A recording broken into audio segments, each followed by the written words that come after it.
Saudações, tropa! Tudo beleza por aí? Mais um vídeo aqui no canal Coach Militar, seja muito bem-vindo. Hoje é quinta-feira, dia de Coach Militar Responde. Nessa sessão do canal eu respondo as perguntas de vocês em vídeo. Então, se você tem interesse que a sua pergunta seja respondida através de vídeo, deixe um comentário nesse vídeo aqui, que na semana que vem eu vou estar respondendo através do vídeo as perguntas mais votadas aí. Recentemente tenho recebido muitas perguntas, no último vídeo foram mais de 30 perguntas e eu selecionei as que vocês mais gostaram.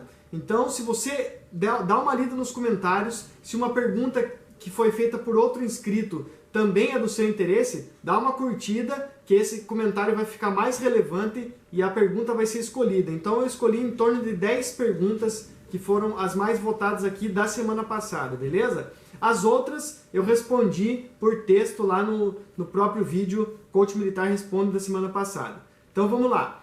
O Márcio Maurente quer saber qual o problema de visão que roda no exame da ESA. Então, Márcio, aqui no manual do candidato você tem as diretrizes, as portarias que vão reger tudo que é relativo à inspeção de saúde. Tem várias normas técnicas para perícia, em algumas delas tem as diretrizes. Então eu encontrei aqui na página 42 do manual do candidato, tem as diretrizes da portaria número 14 da DSEX, do dia 9 de março de 2010. Então essa portaria tem as normas para inspeção de saúde e no anexo A está dizendo as coisas que reprovam para o exame da ESA. Então aqui está dizendo assim, sobre a questão dos olhos. Questões que reprovam, número 7, acuidade visual menor que 0,3, 20 por 67, em ambos os olhos, sem correção, utilizando-se a escala de Snellen, desde que com a melhor correção possível, através do uso de lentes corretoras ou realização de cirurgias refrativas, não se atinja índices de visão igual a 20 por 30 em ambos os olhos. Tolerantes os seguintes índices, 20 por 50 em um olho, quando a visão no outro olho for igual a 20 por 20, 20 por 40 em um olho, quando a visão no outro olho for igual a 20 por 22, e 20 por 33 em um olho, quando a visão no outro for igual a 20 por 25. A visão monocular, com a melhor correção possível, será sempre incapacitante. Ou seja, tem que enxergar com os dois olhos e atingir esses índices aí. O que quer dizer 20 por 67, 20 por 40, por 50? Eu não faço a menor ideia. Não tenho a noção de oftalmologia, então tem que perguntar para alguém que é oftalmologista para entender melhor esses números. Tá? Você pode pesquisar aí também, eu vou deixar na descrição o link dessa portaria normativa para você ver tudo que incapacita na ESA, tá? Beleza? Outra coisa, acromatopsia ou discromatopsia absolutas em qualquer de suas variedades, não sei exatamente o que é isso, eu acho que é não enxergar bem as cores, né? E estrabismo com desvio superior a 10 graus. Então essas são as causas que reprovam no exame de visão da ESA. Depois tem que dar uma olhada em todas as diretrizes, todas as portarias. Eu estou estudando isso aí, mas como são assuntos médicos, técnicos, realmente eu não manjo dessa área. Eu já encontrei as legislações e nos próximos vídeos que eu falar do assunto, eu vou deixar para vocês os sites que eu achei, aonde estão as portarias, e aí você mesmo pode fazer sua pesquisa. O Valmir Gamer quer saber, é difícil entrar e se manter na ESA? Bom, aí varia muito, né? Para algumas pessoas é difícil, para outras é fácil. No meu caso foi mais fácil entrar do que me manter lá. Então assim, eu passei na prova, vocês que acompanham o canal já sabem que eu estudei apenas 3 meses, em torno de 2 horas por dia, que eu chutei algumas questões e acertei, fui bem na redação, acabei passando na prova. Agora, lá na ESA eu achava muito mais difícil, então se manter na ESA pode ser muito difícil para quem nunca teve experiência com o exército. Para quem já era militar, realmente, geralmente é bem mais fácil. Quem já era militar sabe como é que é, sabe quais são as horas mais difíceis, quais são as horas mais tranquilas. Então eu tive muita dificuldade com algumas coisas, tipo ficar fazendo faxina pra caramba, tirar serviço direto, que é uma coisa chata pra caramba, muita formatura. Às vezes ficar aguentando o trololó do sargento, do tenente, os comandantes.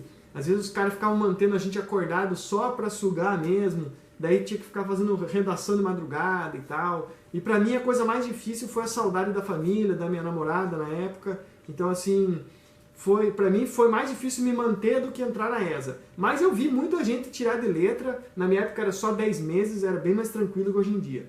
Então depende, né? Depende muito de você, Valmir. O Jonatas Moreira quer saber, você é a favor da intervenção militar? Valeu.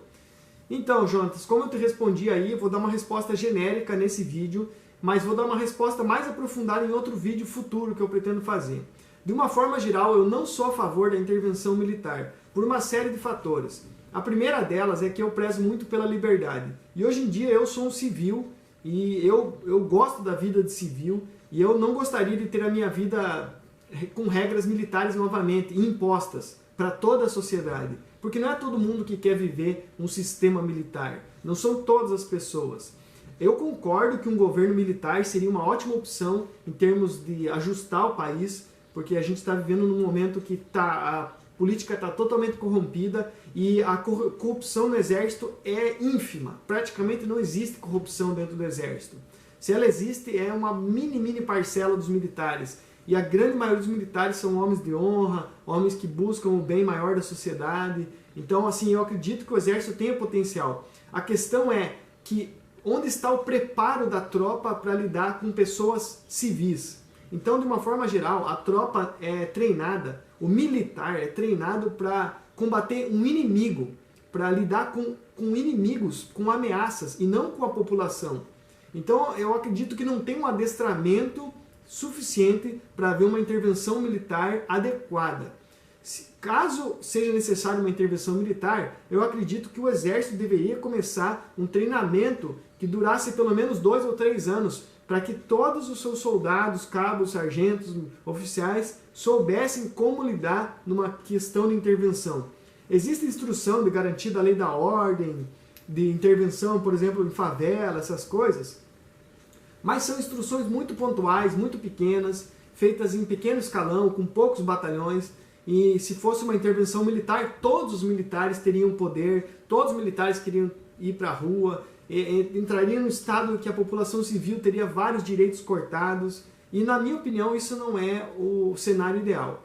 Futuramente eu quero falar mais sobre isso, vou estudar com mais calma, dar uma posição um pouco mais assertiva, mas a princípio eu não sou a favor, por uma série de fatores que eu já falei aqui, e também por achar que a liberdade é uma coisa muito valiosa, e não é todo mundo que quer ser militar. Eu já fui, e hoje em dia eu prefiro ser civil. Eu faria tudo de novo, eu voltaria para o exército, mas eu seria civil de novo. Eu gosto mais da vida de civil, eu gosto de ter liberdade de viajar a hora que eu quero, de ir para o lugar que eu quero, de trabalhar quando eu quero, e de não ter que ficar respondendo ordens de ninguém. Então, hoje em dia, eu lido com oficiais da mesma forma que eu lido com um soldado, da mesma forma que eu lido com um sargento. Eu falo de mano aqui com os comandos FE que vem encher meu saco nos comentários aqui. Eu falo tranquilo com os caras porque eu não devo nada, então eu não tenho nada a temer. E já se eu fosse um sargento, eu não podia dar opinião sobre política, eu não poderia falar de mano com um oficial, eu teria que tratar o soldado de uma outra forma. Então eu prefiro ser um civil, beleza? Essa é a minha opinião. William Gamer quer saber, Maltama, é verdade que nos concursos da ESA e da SpaceX há vagas reservadas para quem já é militar? Pessoas que estão servindo, fizeram CPOR, NPOR? Um conhecido meu, ex-cabo do EB, diz que se eu servir no CPOR de São Paulo, terei mais chance de fazer uma prova lá dentro e ingressar direto na MAN, caso eu esteja bem visto lá. Ele disse que isso aconteceu com alguns amigos dele no EB. Será que é possível? Ouvi dizer que a Academia Militar do Barro Branco há vagas reservadas para quem já é soldado da PM, mas nunca achei informações sobre isso ocorrer nem no EB ou em qualquer outra instituição. Então, William, antigamente tinha sim uma questão de divisão de vagas. Quando eu fiz o concurso da ESA, tinham 450 vagas para militares, 450 vagas para civis. Então a concorrência era separada.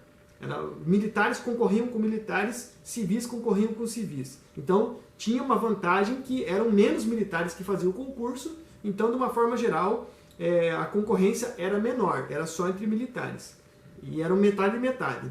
Na AMAN, na época que eu fiz o concurso, na SpaceX, quem fazia colégio militar também tinha essa vantagem. Eram metade das vagas para aluno de colégio militar e metade das vagas para civis. Hoje em dia, pelo que eu sei, não tem isso aí não. Nem na ESA, nem na SpaceX. Hoje em dia é todo mundo junto, faz a prova, seja civil, seja militar, não tem diferença. O que tem de diferença é que quem já foi militar, ele tem pontos extra na valorização de títulos. Então eu já fiz um vídeo aqui, como ganhar até um vídeo extra, até um ponto extra na prova da ESA, vou deixar o card aqui, dá uma olhada. Nesse vídeo eu explico o que tem lá no manual do candidato dizendo quais são os quesitos que vão fazer você ganhar pontos extra. Se você foi soldado, cabo, sargento temporário, oficial temporário, você tem direito a ganhar de 0,1 até 0,5 pontos adicionais para passar no concurso. Mas essa questão aqui, até onde eu sei, não existe mais. E com relação à Academia Militar do Barro Branco, eu não sei nada sobre isso, não tenho conhecimento, tá? Então não vou falar de alguma coisa que eu não sei, beleza? O Rafael Ferreira pergunta: e aí, beleza? Olha só, por que o Rio Grande do Sul não tem tropas de comandos, como a 4ª Companhia, como é em Manaus, como a 3ª Companhia de Força Especial? Então, Rafael, eu já respondi aqui no comentário e é o seguinte. De uma forma geral, o Exército Brasileiro tem a doutrina de defesa, a doutrina de aplicação das tropas e tal, e tudo isso é muito bem estudado pelos oficiais de alto escalão, os generais e etc. Então, quando você analisa esse cenário, você tem que compreender como que funciona o sistema de defesa do Brasil e para que é o emprego das tropas. De uma forma geral, as tropas de comandos, forças especiais, elas são tropas que têm que estar aptas a ser empregadas em qualquer lugar do Brasil o mais rápido possível. Por isso que foi escolhida Goiânia para a sede da Brigada de Operações Especiais. Porque Goiânia é no centro do Brasil. De Goiânia você vai para o sul rápido, você vai para a Amazônia rápido, você vai para o Nordeste rápido, e você está muito próximo de Brasília, que é o centro do alto comando do Exército. Então, por isso que as tropas ficam lá. E a questão de ter uma companhia de forças especiais em Manaus é que o estilo de combate na Amazônia é um estilo de guerra chamado de guerra de resistência, que é uma guerra que exige um pouco mais de inteligência, de logística, e por essas questões tem que ter uma base estratégica das forças especiais lá, que eles sempre estão fazendo ações de inteligência, de monitoramento das fronteiras. Então os forças especiais são essenciais lá na Amazônia. Já no sul, a doutrina é outra. Qual que seria o principal ameaça nas tropas no sul? Eu sei bastante sobre isso porque eu fiz o curso lá em Santa Maria, no Rio Grande do Sul. Eu fiz o estágio tático de blindados. E lá a gente aprendeu muito sobre a doutrina militar do confronto na região sul. E os possíveis riscos seriam invasão por parte do Uruguai, da Argentina, do Paraguai. E para conter um tipo de invasão desse estilo, a melhor forma são os movimentos retrógrados feitos por tropas de infantaria blindada e de cavalaria junto com a artilharia.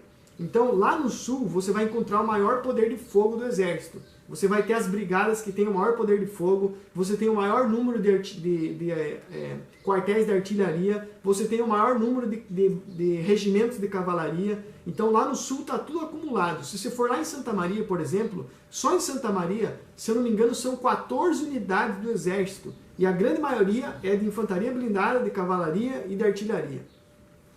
Então lá você tem um poder de fogo muito grande, porque a doutrina é essa.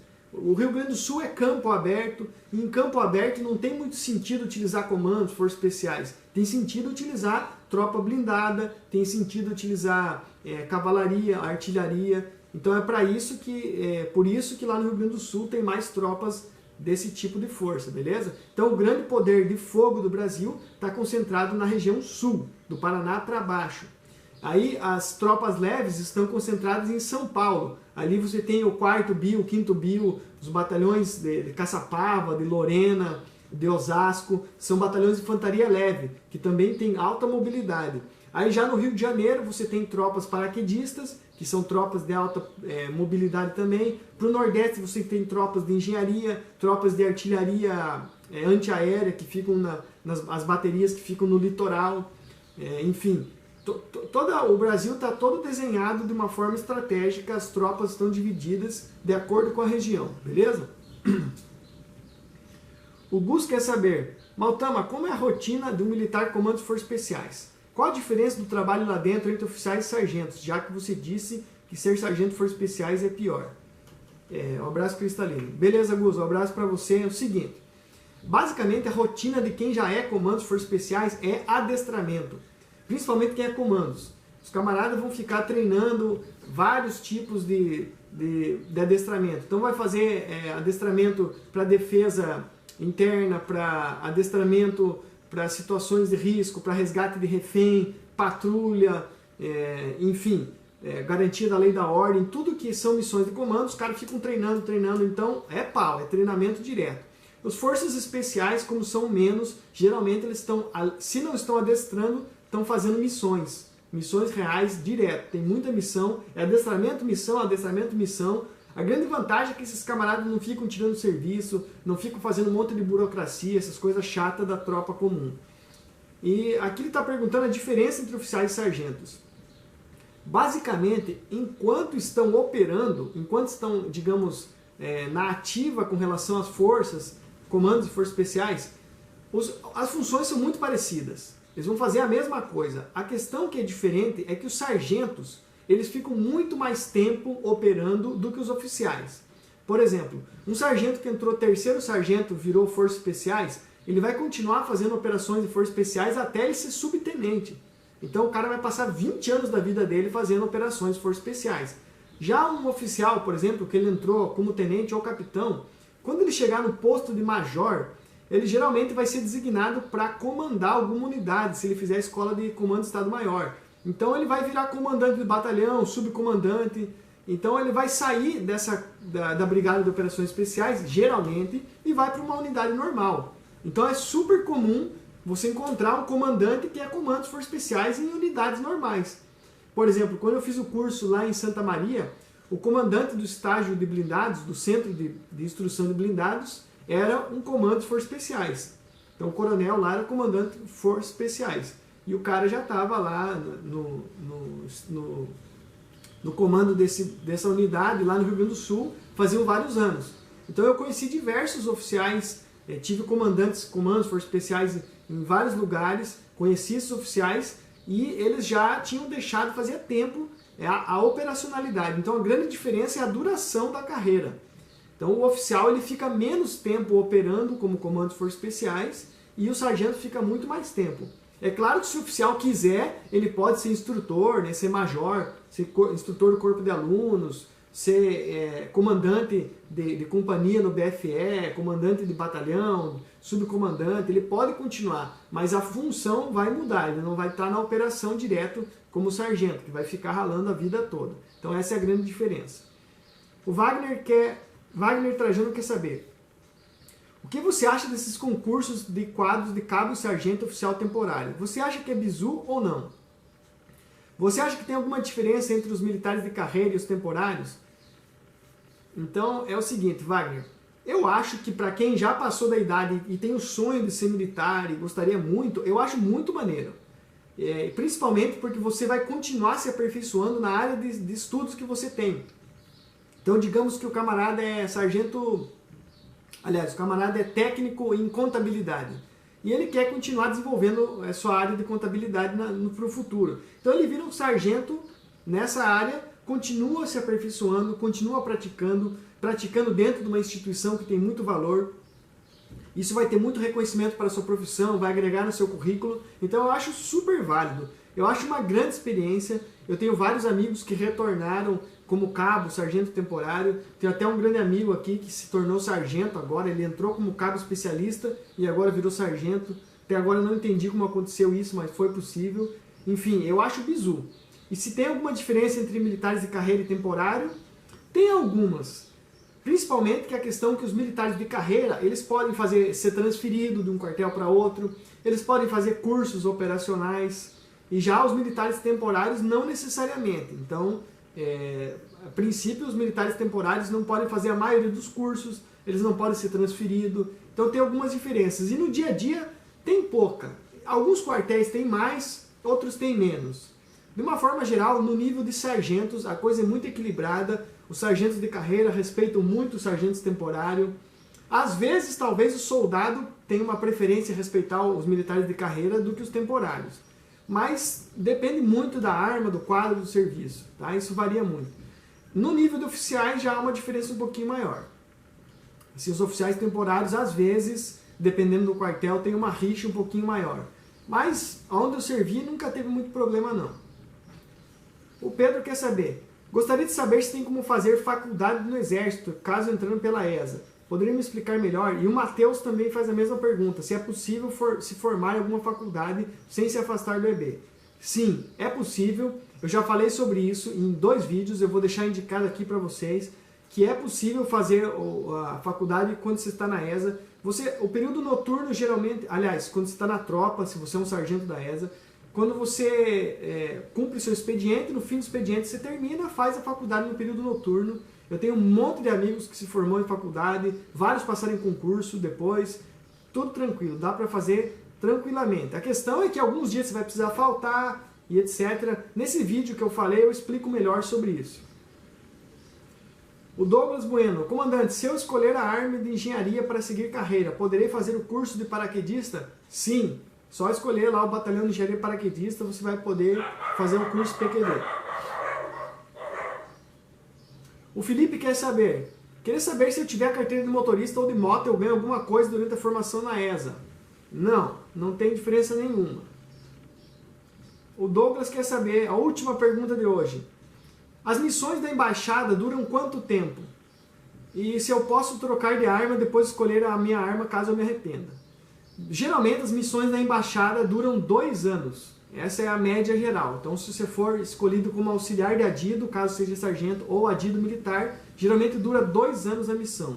E para trocar de arma depois que você se formar, não tem como. A única forma, caso você se arrependa e você queira ser de outra arma, é você pedir desligamento, fazer o concurso de novo, fazer tudo de novo e aí escolher a outra arma de novo. Então eu tenho um amigo que fez isso, o cara era de infantaria na minha turma, 2003, ele se formou, no fim de 2004 ele pediu baixa do exército, em 2005 ele fez o concurso, em 2006 ele voltou para a ESA e fez a arma de comunicações. Hoje em dia ele é 2º sargento de comunicações. Então ele teve que fazer todo esse processo. Beleza? Esse foi o vídeo de hoje, espero ter respondido as questões de vocês. Se você tem alguma pergunta que você gostaria de ser respondida em vídeo, deixa no comentário desse vídeo aqui e vota aí nas perguntas mais legais para eu estar trazendo no próximo Coach Militar Responde nas próximas semanas. Na semana que vem eu estarei numa atividade presencial, num retiro de formação de renascedores durante 9 dias consecutivos. Então eu não vou estar lendo e comentando aqui no canal. Bem provável que eu não consiga responder os comentários. Vou ver se eu consigo gravar algum vídeo ou outro para deixar aqui para vocês não ficarem sem nenhum vídeo. Mas se vocês notarem minha ausência é porque eu estou trabalhando na missão em retiro, beleza? É uma missão diferente do quartel, que é acampamento, você fica lá na ralação. Eu vou para um retiro espiritual, onde eu vou ficar compartilhando com meus alunos as técnicas que eu utilizo para me purificar, para ser uma pessoa feliz, consciente. Beleza? Um grande abraço para vocês, até o próximo vídeo. Brasil!